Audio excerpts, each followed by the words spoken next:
जय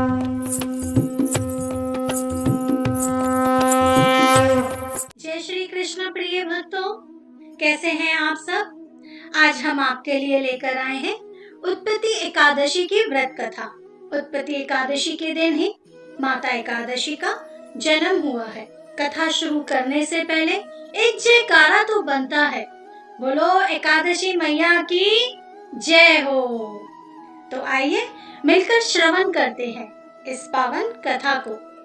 युधिष्ठिर ने भगवान श्री कृष्ण से पूछा, भगवान पूर्णिमयी एकादशी तिथि कैसे उत्पन्न हुई, इस संसार में वह क्यों पवित्र मानी गई तथा देवताओं को कैसे प्रिय हुई।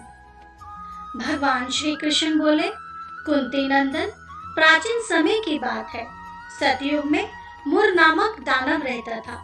वह बड़ा ही अद्भुत, अत्यंत रौद्र तथा संपूर्ण देवताओं के लिए भयंकर था। उस काल रूपधारी दुरात्मा महासुर ने इंद्र को भी जीत लिया था। संपूर्ण देवता उससे परास्त होकर स्वर्ग से निकाले जा चुके थे और शंकित तथा भयभीत होकर पृथ्वी पर विचरा करते थे। एक दिन सब देवता महादेव जी के पास गए। वहां इंद्र ने भगवान शिव के आगे सारा हाल कह सुनाया। इंद्र बोले, महेश्वर, ये देवता स्वर्गलोक से निकाले जाने के बाद पृथ्वी पर विचर रहे हैं। मनुष्य के बीच रहना इन्हें शोभा नहीं देता है। देव, कोई उपाय बताइए। देवता किसका सहारा ले। तब महादेव जी ने कहा, देवराज, जहाँ सबको शरण देने वाले, सबकी रक्षा में तत्पर रहने वाले जगत के स्वामी भगवान गरुड़ध्वज विराजमान है, वहां जाओ, वे तुम लोगों की रक्षा करेंगे। भगवान श्री कृष्ण कहते हैं, युधिष्ठिर, महादेव जी की यह बात सुनकर परम बुद्धिमान देवराज इंद्र संपूर्ण देवताओं के साथ क्षीर सागर में गए, जहां भगवान गदाधर सो रहे थे। इंद्र ने हाथ जोड़कर उनकी स्तुति की। इंद्र बोले, देव देवेश्वर, आपको नमस्कार है। देव, आप ही पति, आप ही मति, आप ही कर्ता और आप ही कारण है। आप ही सब लोगों की माता और आप ही इस जगत के पिता हैं। देवता और दानव दोनों ही आपकी वंदना करते हैं। पुंडरीकाक्ष, आप दैत्यों के शत्रु है। मधुसूदन, हम लोगों की रक्षा कीजिए। प्रभु जगन्नाथ, अत्यंत उग्र स्वभाव वाले महाबली मुर नामक दैत्य ने इन संपूर्ण देवताओं को जीतकर स्वर्ग से बाहर निकाल दिया है। हे भगवान देव देवेश्वर, शरणागत वत्सल देवता भयभीत होकर आपकी शरण में आए हैं। दानवों का विनाश करने वाले कमल नयन भक्त वत्सल देव देवेश्वर जनार्दन, हमारी रक्षा कीजिए, रक्षा कीजिए। भगवान, शरण में आए हुए देवताओं की सहायता कीजिए। इंद्र की बात सुनकर भगवान विष्णु बोले, देवराज, यह दानव कैसा है, उसका रूप और बल कैसा है तथा उस दुष्ट के रहने का स्थान कहाँ है। इंद्र बोले, देवेश्वर, पूर्व काल में ब्रह्मा जी के वंश में तालजंग नामक एक महान असुर उत्पन्न हुआ था, जो अत्यंत भयंकर था। उसका पुत्र मुर दानव के नाम से विख्यात है।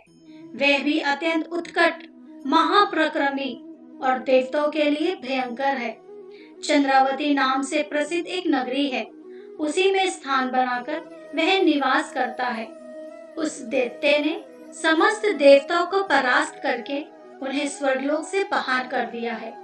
उसने एक दूसरे ही इंद्र को स्वर्ग के सिंहासन पर बैठाया है। अग्नि, चंद्रमा, सूर्य, वायु तथा वरुण भी उसने दूसरे ही बनाए हैं। जनार्दन, मैं सच्ची बात बता रहा हूँ, उसने सब कोई दूसरे ही कर लिए हैं। देवताओं को तो उसने उनके प्रत्येक स्थान से वंचित कर दिया है। इंद्र की यह बात सुनकर भगवान जनार्दन को बड़ा क्रोध आया। उन्होंने देवताओं के साथ लेकर चंद्रावती नगरी में प्रवेश किया।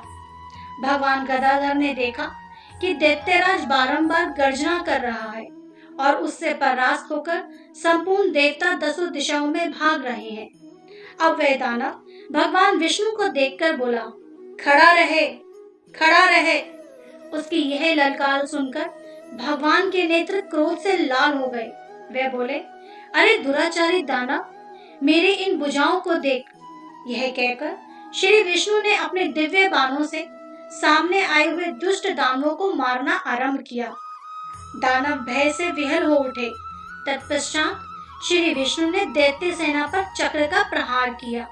उससे छिन्न भिन्न होकर सैकड़ों योद्धा मौत के मुख में चले गए। इसके बाद भगवान मधुसूदन बद्रिक आश्रम में चले गए। वहां सेनवती नाम की गुफा थी जो 12 योजन लंबी थी। उस गुफा में एक ही दरवाजा था। भगवान विष्णु उसी में सो गए। वह दानव मूर भगवान को मार डालने के उद्योग में उनके पीछे पीछे तो लगा ही था, अतः उसने भी उसी गुफा में प्रवेश किया। वहां भगवान को सोते देख उसे बड़ा हर्ष हुआ।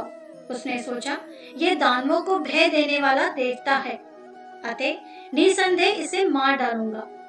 युधिष्ठिर दानव के इस प्रकार विचार करते ही भगवान विष्णु के शरीर से एक कन्या प्रकट हुई जो बड़ी ही रूपवती, सौभाग्यशालिनी तथा दिव्य अस्त्र शस्त्रों से सुसज्जित थी। वे भगवान के तेज के अंश से उत्पन्न हुई थी। उसका बल और पराक्रम महान था। युधिष्ठिर दानवराज मुर ने उस कन्या को देखा। कन्या ने युद्ध का विचार करके दानव के साथ युद्ध के लिए याचना की। युद्ध छिड़ गया। कन्या सब प्रकार की युद्ध कला में निपुण थी। वह मुर नामक महान असुर उसके हुंकार मात्र से राख का ढेर हो गया। दानव के मारे जाने पर भगवान जाग उठे। उन्होंने दानव को धरती पर इस प्रकार निष्प्राण पड़ा देखकर कन्या से पूछा, यह मेरा शत्रु अत्यंत उग्र और भयंकर था, किसने इसका वध किया है? कन्या बोली, स्वामी, आपके ही प्रसाद से मैंने इस महादैत्य का वध किया है। तब श्री भगवान ने कहा, कल्याणी, तुम्हारे इस कर्म से तीनों लोकों के मुनि और देवता आनंदित हुए हैं, अतः तुम्हारे मन में जैसी इच्छा हो उसके अनुसार मुझसे कोई वर मांग लो। देव दुर्लभ होने पर भी वह वर मैं तुम्हें दूंगा, इसमें तनिक भी संदेह नहीं है। वह कन्या साक्षात एकादशी ही थी।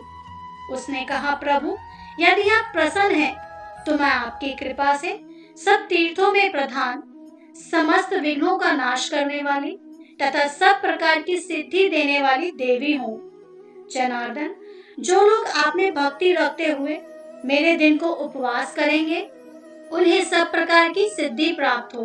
माधव, जो लोग उपवास करें एवं मेरे व्रत का पालन करें उन्हें आप धन, धर्म और मोक्ष प्रदान कीजिए। श्री विष्णु भगवान बोले, कल्याणी, तुम जो कुछ कहती हो वह सब पूर्ण होगा। भगवान श्री कृष्ण कहते हैं, युधिष्ठिर, ऐसा वर पाकर महाव्रता एकादशी बहुत प्रसन्न हुई। दोनों पक्षों की एकादशी समान रूप से कल्याण करने वाली है। इसमें शुक्ल और कृष्ण का भेद नहीं करना चाहिए। यदि उदय काल में थोड़ी सी एकादशी, मध्य में पूरी द्वादशी और अंत में किंचित त्रयोदशी हो तो वह त्रिस्पर्शा एकादशी कहलाती है। वह भगवान को बहुत ही प्रिय है।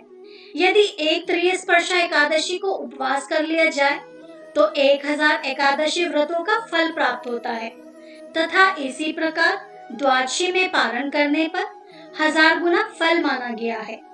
अष्टमी, एकादशी, षष्ठी, तृतीय और चतुर्दशी ये यदि पूर्व तिथि से विदु हो तो उनमें व्रत नहीं करना चाहिए।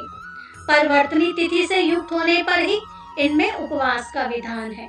पहले दिन में और रात में भी एकादशी हो तथा दूसरे दिन केवल प्रातःकाल एकदन एकादशी रहे तो पहली तिथि का परित्याग करके दूसरे दिन की द्वादश युक्त एकादशी को ही उपवास करना चाहिए। यह विधि मैंने दोनों पक्षों की एकादशियों के लिए बताई है। जो मनुष्य एकादशी को उपवास करता है वह वैकुंठ धाम में जाता है, जहाँ साक्षात भगवान गरुड़ध्वज विराजमान रहते हैं। जो मानव हर समय एकादशी की महात्म का पाठ करता है उसे 1000 गोदान के पुण्य का फल प्राप्त होता है। जो दिन या रात में भक्ति पूर्वक इस महात्म का श्रवण करते हैं वे निसंदेह ब्रह्म हत्या आदि पापों से मुक्त हो जाते हैं। एकादशी के समान पापनाशक व्रत दूसरा कोई नहीं है। और इसी के साथ एकादशी कथा समाप्त होती है। तो मेरे साथ आप सब लोग भी हाथ जोड़कर कहिएगा, एकादशी मैया की जय हो।